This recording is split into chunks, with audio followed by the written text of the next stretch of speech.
I was like, it's either going to be Aphelios, Misfortune, or possibly even a Jarvan. I didn't expect Gangplank. I think that he is a valuable champion, especially because against a champion like Aphelios, who is quite immobile, a Gangplank ultimate can be pretty disastrous for this AD carry to navigate into a team fight, so maybe that's the thinking there. Mad Lions have relied pretty heavily on their 5v5 power, which Gangplank can bring a lot of, especially post-level 13, but we'll talk more about that in the game. We will. The Aphelios is locked in straight away from Misfits. They are along the same thinking as you, Froskurinn, thinking that Aphelios is just too strong to be left alone. Razork hovering the echo with which he destroyed G2 last week. Could be picked once again. Of course, things like the Sejuani, the LEC junglers we have also seen, and Sett being left on the table means that Misfits Gaming are going to gobble that one right up. Frankly, I'm a bit more aligned with Misfits Gaming and how they're prioritizing champions. We'll see kind of what Mad Lions have in store, giving away big power picks like Aphelios and Sett. That could also be a mid lane Sett. Yep. I've peeked into Febiven solo queue, so I know that they have the ability to flex it. Could even be a support Sett. We saw that from Hanwha Life, I believe, in the LCK just a couple of days ago, and I've been extolling its virtues myself. There's the MF that you predicted for Froskurinn alongside a Lee Sin for Shadow. It's his most played this split. This will be his 4th game on the champ. And this could just be a case of Mad Lions feel so confident in this Misfortune and what it brings to their team fight. So they're like, it's fine. We know it's going to be the Aphelios MF matchup anyway. And they feel confident that they can pinch support pool on this other side and get a favorable bot side matchup.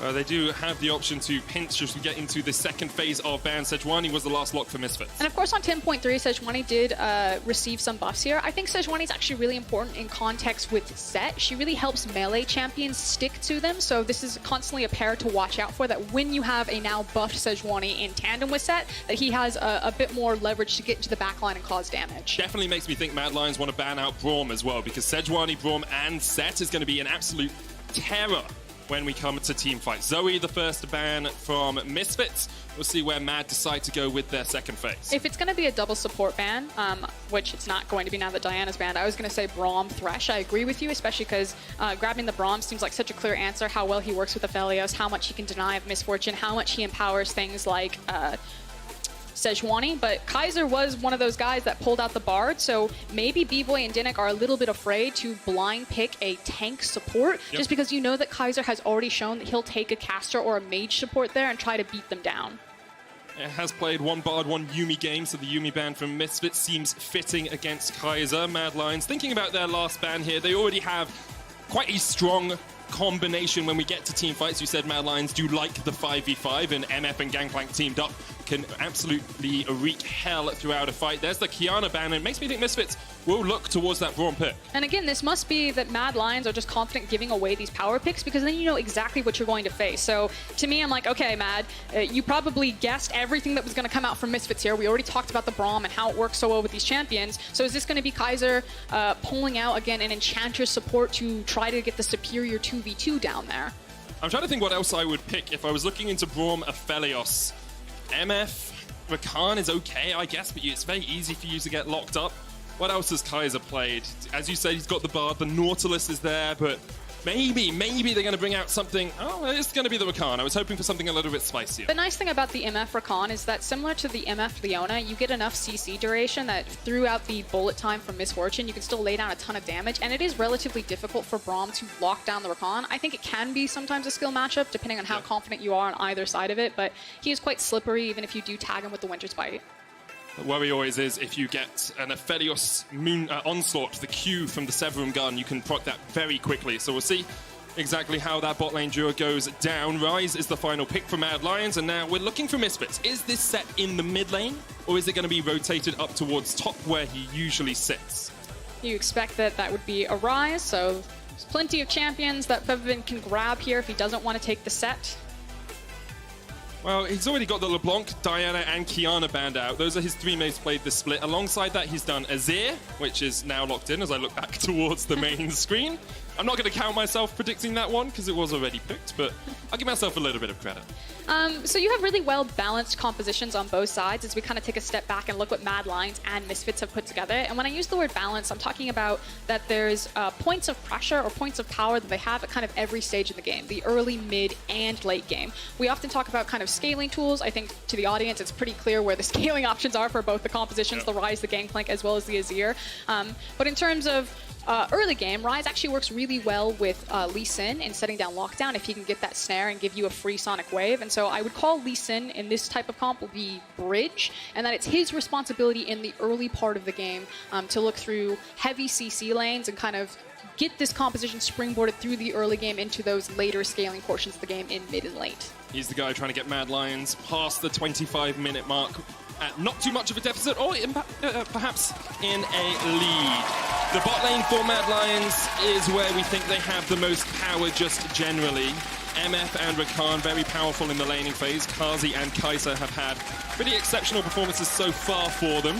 Misfits, on the other hand, mid-jungle all the time. Febi and Razork teaming up. But that's actually really hard to do with this type of composition because it is an Azir here. He's also taking a cleanse, so rather defensive. So I know that the analyst just talked about how it's usually mid-jungle. I don't think it can be the case this time around. This is much more about playing towards those side lanes. And I love that. I love seeing Misfits having to do something different.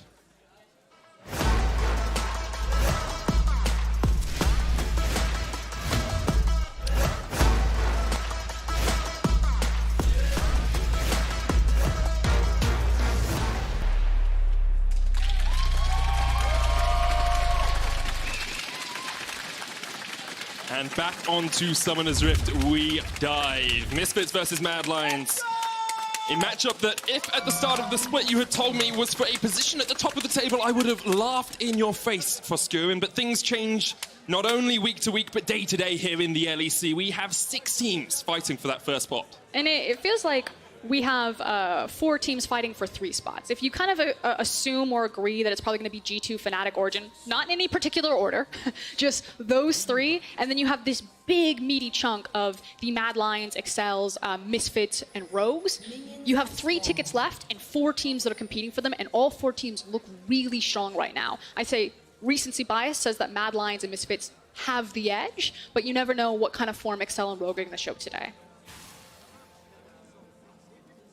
2 teams littered with rookies here have shown already their mettle on the LEC stage. Today they match up against each other, and Shadow is just going to start, both junglers in fact, on the bottom side of the map. We'll see what Shadow can do on this Lee Sin, how well he can facilitate, be the bridge for his team towards the mid game. And we already talked about how one of the options that Shadow has as a pressure point is, of course, the hard CC setup of someone like the Ryze to help him connect that Q. Febiven paying a lot of respect with this Azir by also bringing the cleanse. Usually Azir just has to play it pretty close to the chest until level 5, and then he can become an auto-pushing machine for a pretty free priority. So early on, what Azir wants to do is actually get the bounce off the wave. He'll throw down his Sand Soldier, he'll try to push as hard as possible, get that wave to bounce back off. So closer to level 3 and 4, he's got the wave much closer to his tower, so he doesn't need to expend his flash, his cleanse. He can focus on getting his itemization, his correct level points, so he can continue to push out. See him already pushing in the lane. Humanoid without too much wave play early on Ryze, very mana dependent, that champion. Of course, when you get the spell flux, it becomes a lot easier for you to push out the waves. A lot of professional players will talk about how there's kind of this window to gank Azir, that if you need to force him to burn his flash before level 5, otherwise he's pretty difficult to punish, especially once he gets access to ultimate and then has the ability to just disengage from anything by pushing you away. So we'll see if Febiven is punished in that window, or if he gets the free ride to level 5 and gets to just hard farm this one out. You can see Febiven already realizing that perhaps he could be punished from the top side of the map, places a ward there. Razork is also in the vicinity, looking for that Scuttle Crab spawn, and actually looks like Shadow's going to give up all prio on this early on. With DanDan pushing mid, with Febiven pushing bot, Razork and DanDan have the opportunity just to try and force Shadow out of his jungle, but with no camps up, all they get is a whole bunch of nothing.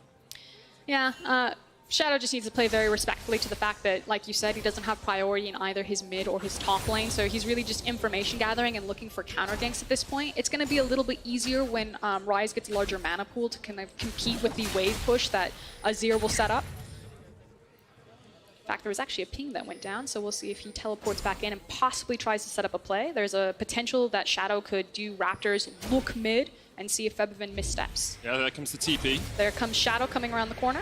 They know the top side is warded. This bottom side is safe. Shadow immediately disengages, goes down instead for the Scuttle Crab. Yeah, you're essentially checking to see how aggressive Febiven's going to be on the wave. Maybe he'll try to contest you, teleporting back in, look for some free damage. And Shadow's basically like, if he steps far forward, I'm going to gank him. If not, I got the Scuttle Crab underneath him, so win-win situation. Shadow then just gets a little revision into the Misfits jungle. I want to talk a little bit about the bridging idea that you mentioned in Pick and Ban, Frost, because when I look at a Lee Sin, I always think of him having to get his team ahead, you know, get kills, skirmish early.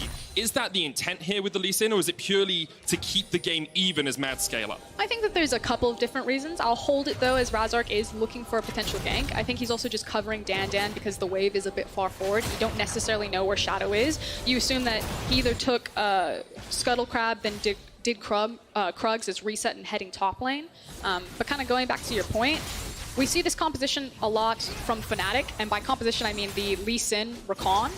The ability to send multiple people into the backline and get really creative about how you're engaging and starting fights, I think is a really cool combo as we continue to see LEC teams experiment with these two champions. In terms of its bridging power, because you have scaling options like the Ryze and the Gangplank, and then Misfortune is really strong on 1 and 2 items, so a great mid-game champion, I don't think that there's any urgency that Shadow has to pop off in the early game. He just needs to make sure that nothing really goes wrong, and then he's a great disengage tool and has that creativity and that flexibility with the Rakan when they play out these team fights. Now let's have a look at how his lanes are doing so far. Orome in the top lane is about 9 CS down on DanDan. Running the Conqueror on that Sett means that he has about a 200 gold advantage right now, but in the bottom lane, it's about 100 lead for Carzzy. He's, you know, about, I'm going to say 5 CS up. That's the number I can count.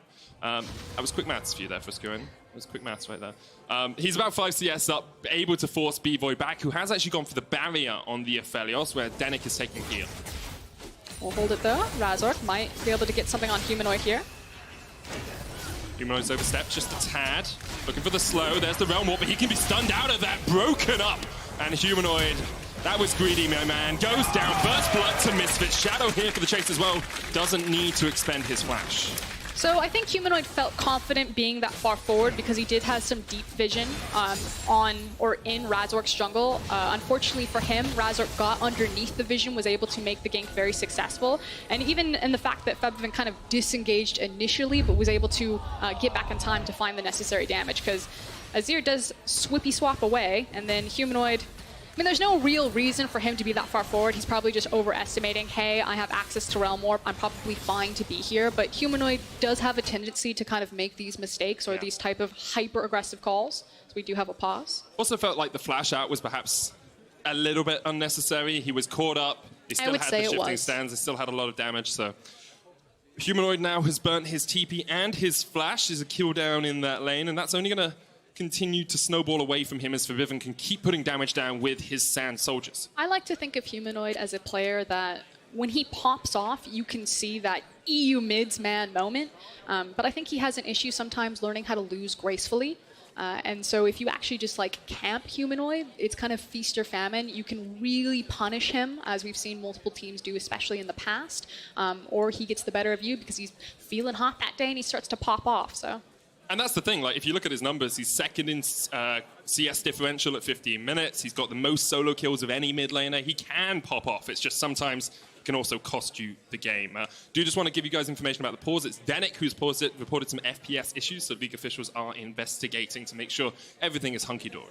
I think it's always, especially when you have younger players on stage, it's always just about time and experience. Sometimes you just need to play the game, you know, hundreds of times on this stage at this level so you can start reading different situations. And I think that that's something that's probably very true for a lot of the Mad Lions members. It's just that you know that they have the ceiling, that they have the ability to do it, and they just need the experience to kind of learn from each different situation. And 4 of the players on that team are basically rookies. Humanoid only joined the league last year. Yes, he's gone to Worlds. Yes, he's competed on the biggest stage of League of Legends, but you have to remember, he doesn't have the veterancy of someone like a Febiven in the mid lane for Misfits. What I do want to focus on, why we have a bit more time to kind of extend the conversation, is some of the differences between Mad Lions and Misfits. I feel like they get grouped up, and we're always talking about them as the 2 rookie teams, and Rogue and Excel, and all these new faces, new blood.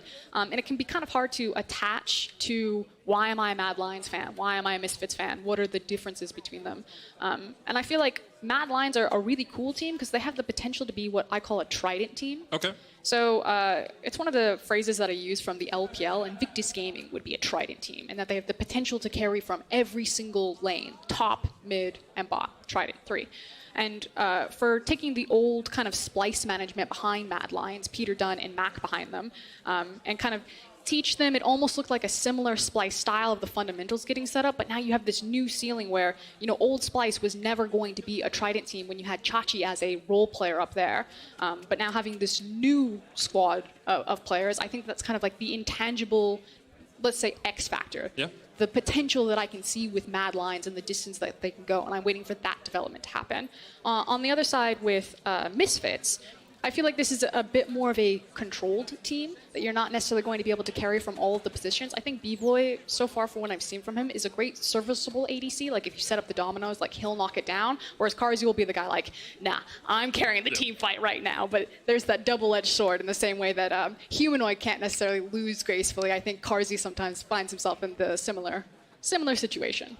And I totally agree with you there, Frosk. It's actually really interesting to see how that develops for a team, because Misfits, they do have that more controlled style. Of course, they've got Amazing as their strategic coach, and he was always on teams that were a little bit more controlled, a little bit more about him having impact as a jungler, but being more of a utility player rather than a carry for himself. I think it was just that guy on your screen previously a second when it flashed Febiven, and I think when we got to sit down in PGL and really talk to Febiven and sitting next to DanDan, Febiven was like so confident that we can beat anyone. You know, there's no question in his mind that you just have to believe that you have the potential to be the best. And I think with Febiven now in form, especially if he starts popping off, if he's on a champion that roams around, something like his Kiana, you can really see almost like a spiritual difference in Misfits, and that if you have a guy like him who has so much experience behind him, can read so many different situations, and if he feels like he's in control and he's leading the charge, then suddenly Misfits have this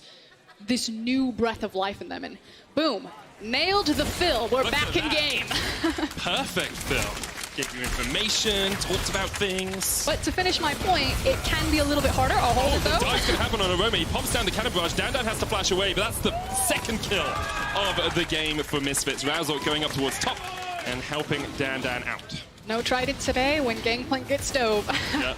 I was just about to say, it's a little bit harder for Febiven to start popping off and leading the charge if he's on a champion like Azir, which can be quite stationary sometimes. And the last time he played Azir was against G2. He only went 2-3-5, but you look at DanDan, he was 5-2-5. You look at Bvoy, he was 5-2-10. Yes, it was the game where Caps kind of inted quite a lot, but it shows that it isn't purely on Febby to carry as he jumps straight onto Humanoid. There's no flash on this Ryze. Remember, he burned it earlier. And Razork with his second kill of the game. Misfits are coming out swinging. And that was the key thing there. We talked about coming into the game that it would probably be much harder for Misfits this time around to play through the mid lane because it was an Azir. But as you said, with Ryze not having flash, Razork just taps top lane, immediately walks into mid lane, and Misfits are opening up very strong in the first 7 minutes of this game. That's a massive gold lead this early on. Yeah, 2,000 gold ahead so early in the game, and you're going to start seeing it coming out in items. Barmy Cinder already on Razork. He's got Skirmisher's Saber. We'll be able to upgrade that soon to a full Cinder Hulk. We'll have another look at that play towards mid, because Misfits have just total clean vision control, and it's, yeah, super easy. Shurima shuffle there. The swoop-de-doop. The swoopity-doop. Yep, nice use of the flash right there for Febiven to get into the position. Oh. He shouldn't be punished for it. Humanoid should just be able to walk away from this one. Misfits doing the 8-minute swap, but instead of sending their bot lane back, they literally just run up through the river. The 8-minute swap, of course, is going for the Rift Herald when it spawns. And the nice thing is that there's no dragon to take, so it's not like there's any objective trade. Mad to get that one pretty early on, trading their Gangplank's life. But unfortunately for Mad Lions here, they're not going to find themselves in an opportunity to get priority back into the top side of the map, because the Tiamat's now been completed for DanDan, and Gangplank still has a ways before you can compete with kind of that type of wave clear. And then you have an Azir in your mid lane, so this is a really easy call for Misfits to make. They grab it, DanDan will go back down towards the bottom lane, you have to assume. Yeah, he recalls. And Misfits will gain total control of this top side jungle, or at least as much as they can. The Shadow realize. Pops the Sonic Wave, hits Razork. And he did know Kaiser was waiting just around the corner. But look at this, 2 plates already down on the mid lane turret. Febby has a blue, Humanoid does not. It's going to be a lot harder for Humanoid to use his spells effectively to clear out the wave. And of course, 2 is kind of that magic number when the Herald comes down to make sure that the tower gets crushed. The question is going to be, where are they going to use the Herald? It's, of course, in Razork's hands, which we normally like to see it in the jungler's hands because there's more options for flexibility to use it. It seems like it's going to be mid.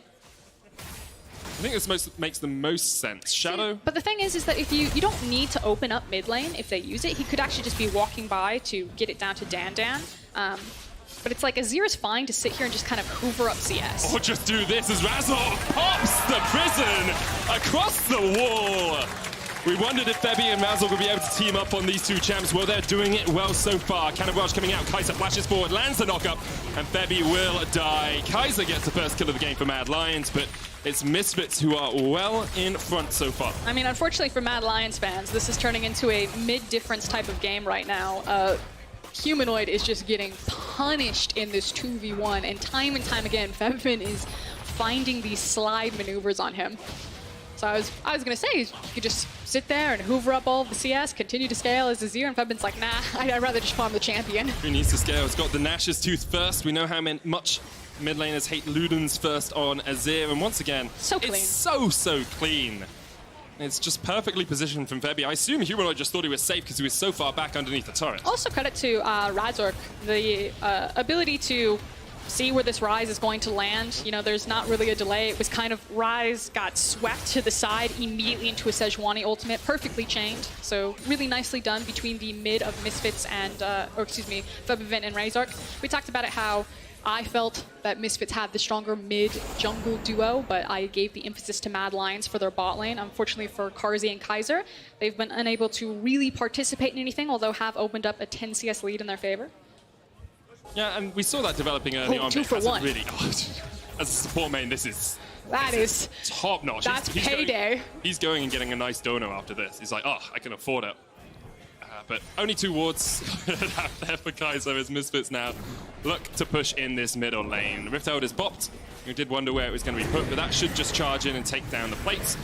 Looks like Denyk is going to come across. I believe, Febby will be here in time to pick up all of the gold. So and really well timed. Not only was it Febby who picked up all of that gold from all of those plates, it's also 20 minutes before the Cloud Dragon spawn, so you shove down mid lane, you put up the Azir tower, you now have perma priority into this mid, which means that Misfits will have so much faster access and rotation into this river for the Drake setup. Yeah, second dragon will be on the menu in about 8 seconds. Razork jumping onto Carzzy here. Does have the flash and the heal, and no vision in the jungle meant the Misfits decide to back away, but this is going to be another plate in the pockets of Bvoy. And it felt like Mad Lions, you know, wanted to get to scaling. You even see Orome's got the cull on the Gangplank. He's trying to get to that point, trying to get to his power, but sitting on only 2 parts of the Trinity Force, it's a long way away, and Shadow has not had that bridging effect that we hoped he would have early in this game. I think it's more so credit to Razork. I'll have to go back and kind of review some of the jungle pathing, but the fact that it feels like Sejuani has kind of been first come, first served to a lot of these games, although Shadow might get his opportunity here. And that's going to be pretty tanky underneath this turret. It's quite hard to kill a Sett when he builds up that grit, and tower will, well, the dive won't happen. It looks like Shadow is just going to retreat in the bush, but Misfits, maybe they have something on the menu. This is something Febby does so well, pushes up the lane and then walks into darkness. And Gangplank needs to back it up pretty quick here. Yeah, he suspects. A smart move there from Orome in the top lane, just gets back underneath this turret. Of course, could still be dive, but Gangplank's always a little tricky to dive because he has the remove scurvy, the oranges, and those barrels can do a lot of damage if you are in the wrong place. It's getting a little bit better, however, it's still pretty dire, especially when you look across the itemization of everyone. It feels like Misfits are definitely accelerating the game in that they're continuing to get a lot of plates, but they are going to be fine kind of pumping the brakes here and not necessarily over-forcing. Orome's used the kind of barrage, but no one took aggro, so Misfits just back away as soon as they see that Carzzy and Kaiser are on their way. Tower falls in the bottom lane. Misfits, 4,500 gold up at the 13-minute mark, Frost. It should be a bit of a lull here, though, unless Mad Lions just make a massive posturing error, and then Misfits feel like they can punish, because again, we're kind of in between items, and there's so much gold that Misfits want to get back into spin, complete those items before they start to go back on the hunt. So I like the fact that Mad have kind of found this window. They were first to rotation, and they're trying to get something back on the board before the plates disappear. Yeah, they'll get a couple of plates, or one at least. Tower plates now fall off, and Mad are still at about a 4,000 gold deficit. But the backs now came in, so you're starting to see some of these completed items, particularly the Essence Reaver now from Aphelios, whereas MF is still kind of in between her KFC variety buckets. Got some hammer, got some BF sword, has a stopwatch, but not the full meal. I do love a good variety bucket, though. And it can be very delicious. Not great for the hips, but delicious on the lips. Mad. It's true, is that not what you say? Yep. You use that all the time, Foss. Okay, 2.5 minutes on the next dragon. Rift Herald has spawned, and you can see Misfits have 4 players on the top side of the map in anticipation, and there's no vision for Mad at all. Unfortunately, it feels like Mad Lions are probably going to try to agree into like a gentleman's handshake where they avoid Misfits for a while and try to race towards those items. And so we've split the map. The unfortunate part for Mad Lions fans is that the second Rift Herald is on the side where Misfits are strong. So this dive really needs to pay off here for Mad. Well, misses the Gleaming Quill, but jumps in with the quickness. Shadow still has the kick. DanDan's going to knock him back. The Showstopper connects. There's the kick. Dragon's Rage back. Huge shield from the Haymaker, but DanDan will be chased down, and underneath the turret he will fall. Shadow just about survives, while Misfits are pushing that top lane tier 2. Yeah, so the gank did pay off. That said, even if it had gone faster, this is still going to be a pretty massive win for Misfits because they got the tower and the second Rift Herald, and now they're moving it into the mid lane. This is Misfits way ahead of the play. Mad Lions are really struggling to get their foot back in this game. So Razork doesn't actually even need to use the Rift Herald here. I thought maybe he'd use it to make sure that turret falls. Oh, and our observer is showing us that the bot tower is still up. Maybe Humanoid's able to push it over. So at least there's a consolation prize for Mad Lions. Misfits playing a pretty impeccable game so far. A couple of kills across to Mad Lions, but still that 4,000 gold lead continues for them. And with 6 games won in a row, Misfits are approaching very much top 2 contenders in my books. They've beaten G2 in that time. They've beaten Origin in that time. Misfits have shown that they're one of our teams that accelerate and kind of beat teams without having to rely on their scaling tools. It especially helps in this game because they've kind of springboarded a lot of those scaling options. The fact that Febiven has access to his Ludens already. You almost have the Trinity Force being completed for DanDan, so not looking for that Black Cleaver on the Sett. Means that he's going to be exceptionally strong. And you can see Mad Lions, they're trying to find the scraps. They're trying to find the play, and I think it's going to be a realm warp up here towards the top side. Now, Razork is waiting. He knows something's going on. He jumps towards Shadow. Humanoid locks him up with the Rune Prism, but the rest of Misfits are on their way. The Showstopper will pull back Shadow. He's going to try and get away, but he's pulled back once again with a Face Breaker. Perfect execution there by Misfits, and they're chasing Humanoid down. One more auto for the concussive blows. Sett gets a double in the top lane. It feels like the only thing that Misfits didn't get out of that fight was connecting the Aphelios ultimate. Otherwise, everything turned their way, and they're forcing Mad Lions off of the farm. They're picking up these kills. While all that was happening, they didn't even need Febiven. He pushed, I think, 1.5 to 2 waves down there. So we take another look at that one. And Razork has just been on fire this game. So initially sets it up, DanDan goes into the ultimate, and again, it's that immediate chain CC. Razork's been able to do it with Febiven on the Azir. He does it now with DanDan on the Sett, and he's just so crisp in how well he's pairing with his team. So I didn't actually see it. Razork flashes for the stun during that as well, locking Humanoid in place. Humanoid probably would have been dead anyway, didn't really have anywhere to go, but there's a degree of synergy and a degree of outplay so far from Misfits in this game. Now looking impeccable. Febby going in once again. Orome's going to flash away, but Razork's here once again in time, and here comes the fight. Febby flashes away with the cleanse. Orome retreating back underneath the turret. Denyk's here for the party. Long range onslaught, no, moonshot, sorry, from the Aphelios. The Q from the sniper. And Misfits still haven't used that Rift Herald Frost. They've taken every tower but the inhib turrets now.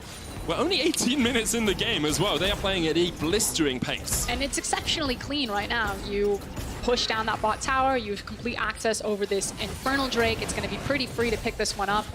Probably don't even need to bring 2 members, but they're going to do it anyway. And like you said, they're still sitting on the Herald.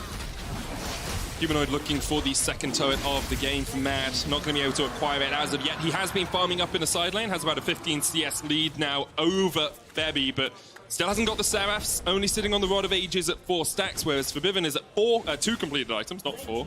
You got a Trinity Force finished on DanDan, you've got the Runans now on Bvoy as well. If a team fight erupts with a couple of members, Misfits are well ahead of the game. I guess kind of the nice thing is that the Baron hasn't spawned yet, so it's not like Misfits can even... When you're looking for that sort of consolidation prize. Well, it's that sentiment of, yeah, if a 5v5 team fight starts right now, Misfits just have such a gold lead in terms of their itemization that it's going to be a pretty clear favorite to back them here. For Mad Lions right now, you're still trying to bounce as many waves as possible into Humanoid's hands, get him closer to the itemization you talked about, like the Archangels.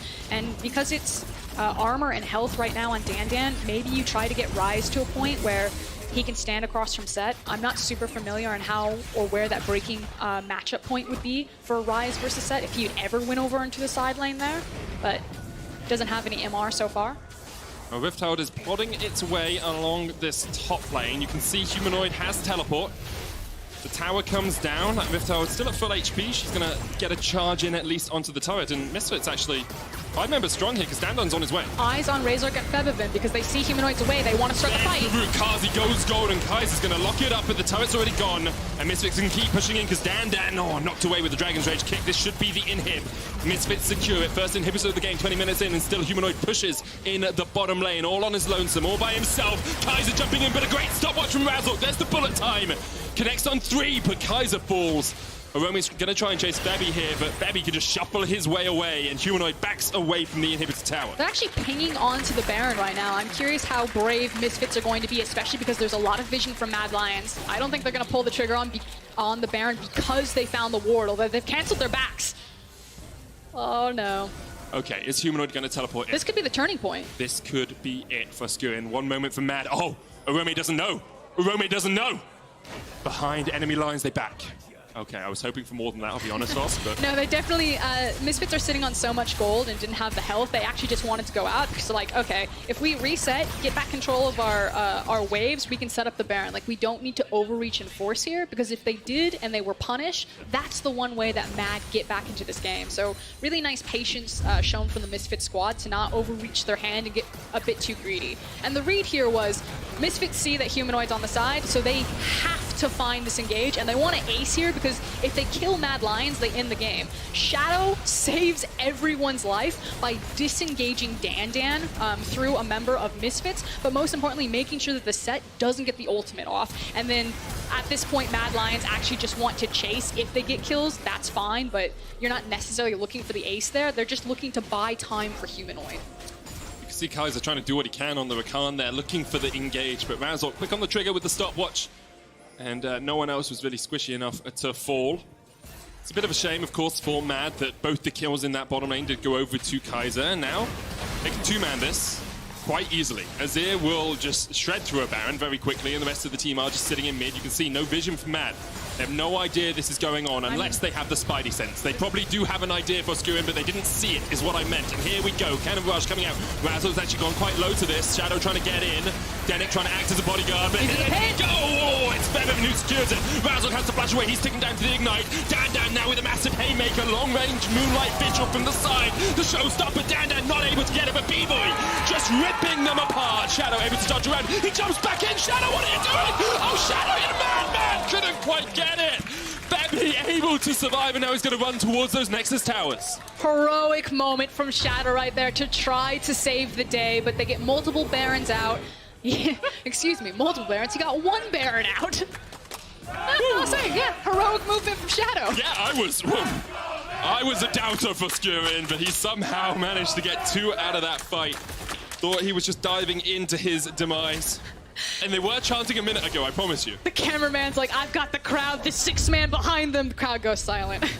You had your moment, guys. Okay, so the Baron setup goes. Shadow does get into the pit, but Febiven, I mean, technically the smite goes down, and then Febiven gets him out of the pit, but we'll say Febiven saved the day there. But the big hero move is obviously Shadow on the back half of this play, as that Aphelios damage was disgusting. Yeah. Bvoy just starts ripping through them in Shadow. I'm just thinking he's going to jump away, but he hits the Sonic Wave, and then he's going hell for leather into them. Is almost able to get it done with the shield, but Febiven cleans him up at the end. And again, only a single Baron on this Azir. I thought at first that Sejuani had also made it out, but died at the very beginning of that fight. She did. You can see Bvoy topping the damage charts, 5,700 in that last fight. Razork, 26, lol. Died at the very beginning of the fight. You're still going to call him out. Do want to see if Carzzy, if another fight does erupt, whether Carzzy can get a good bullet time off, because so far the Braum has been blocking him out, he's been getting locked down, Razork's been jumping in. It's very hard for him to do too much as Misfits push in bot. We're in another situation though where Humanoid's trying to get back to his team as quickly as possible. Not quick enough. He's still got the teleport. They're going to dive on DanDan. Showstopper coming out. Razork coming in with a Glacial Prison. And now the chase is on. The Fisher doesn't quite connect. Mad have been able to disengage Humanoid now here, but the inhibitor should be the target for Misfits as they push in. 6,000 gold ahead. 2 inhibits to none. They'll go towards mid. Mad, is this your final stand? Mad Lions looking for pride at least in this fight. But Misfits will just take the inhib and force Mad back once again. They don't have a lot of options. They didn't have Kaiser's ultimate, Shadow's ultimate, or Gangplank's ult. So unfortunately at that point, Mad were just trying to staunch the bleeding. If they engage, then maybe you try to dissuade them through Misfortune's ult. And with all of those key cooldowns down, Misfits continuing to push their luck here. Yeah, Baron buff is about to expire. You can see not the biggest Baron power play in terms of gold, but they got all 3 inhibs. So I think Misfits are very happy with the way that one's gone. Maybe not got the item timers that they want on this back because they continue to push in. And at this point, they're just trying to fish for that final inhib.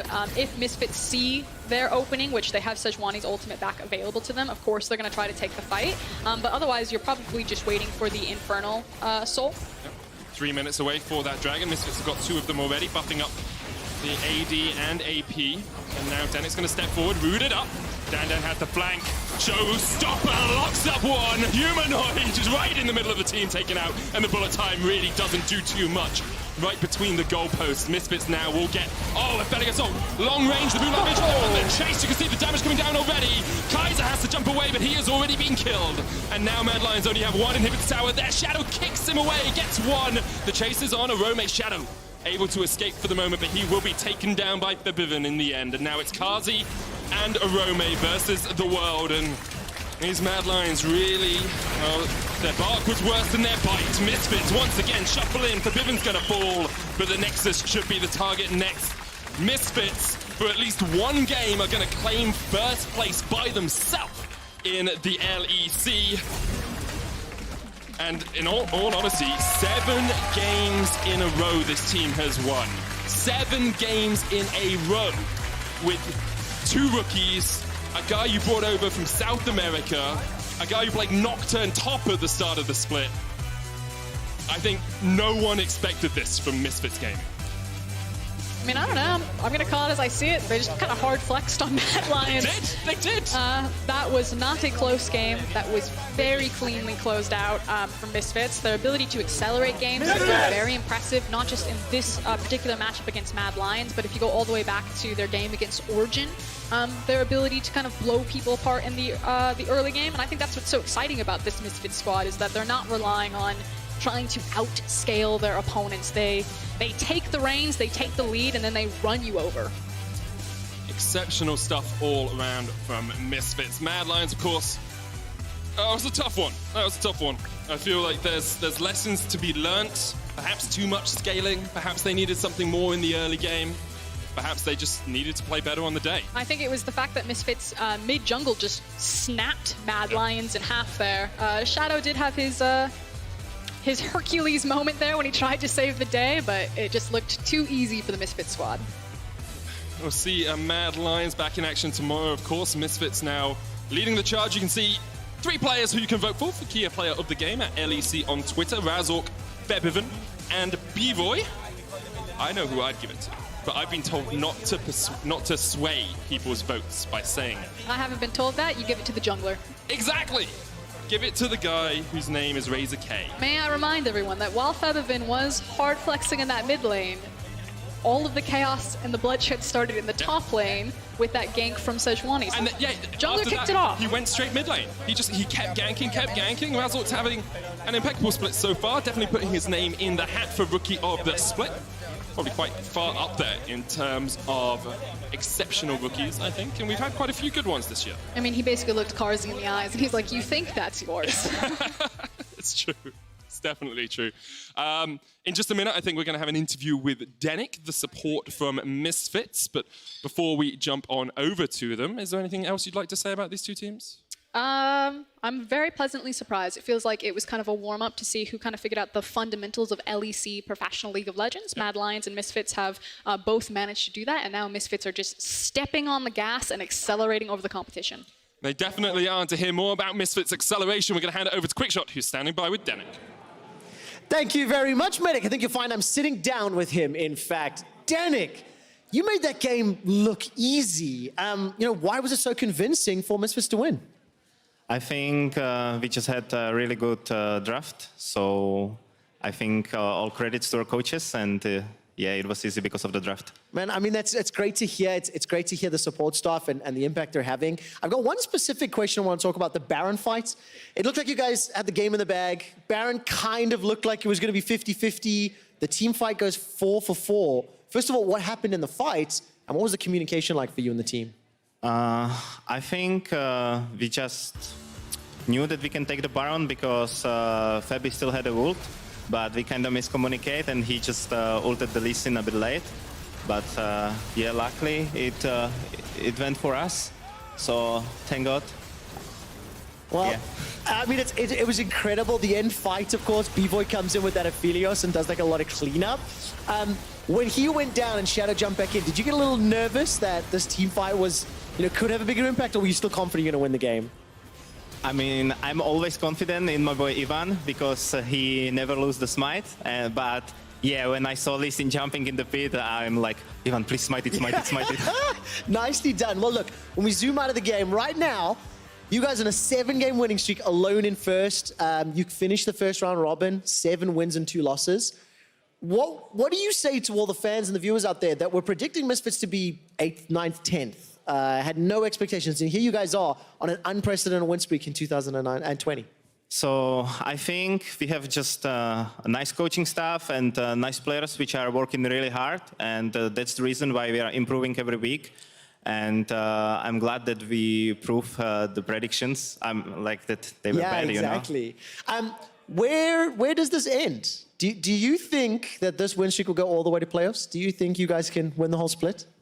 To be honest, I think that these like top 7 teams can, everyone can like beat each other right now. So let's see. I hope we will continue with our winning streak. What will be success for you, Denyk? Just making playoffs, making semifinals, making finals? I don't have goals like this. I always want to be happy with my playstyle, how I played and how I showed on the stage. And I think if we just show that we can match the best teams in EU, then it's pretty good for us as a basically rookie squad. I get that, right? If you match the teams, then you'll go as far as you can. I'll ask you that same question in a few weeks' time, and then we'll see, once you get to playoffs, it's looking really good. I'm going to follow up. You had a statement there that I quite liked. You just want to play well on stage. Are you the rookie of the split?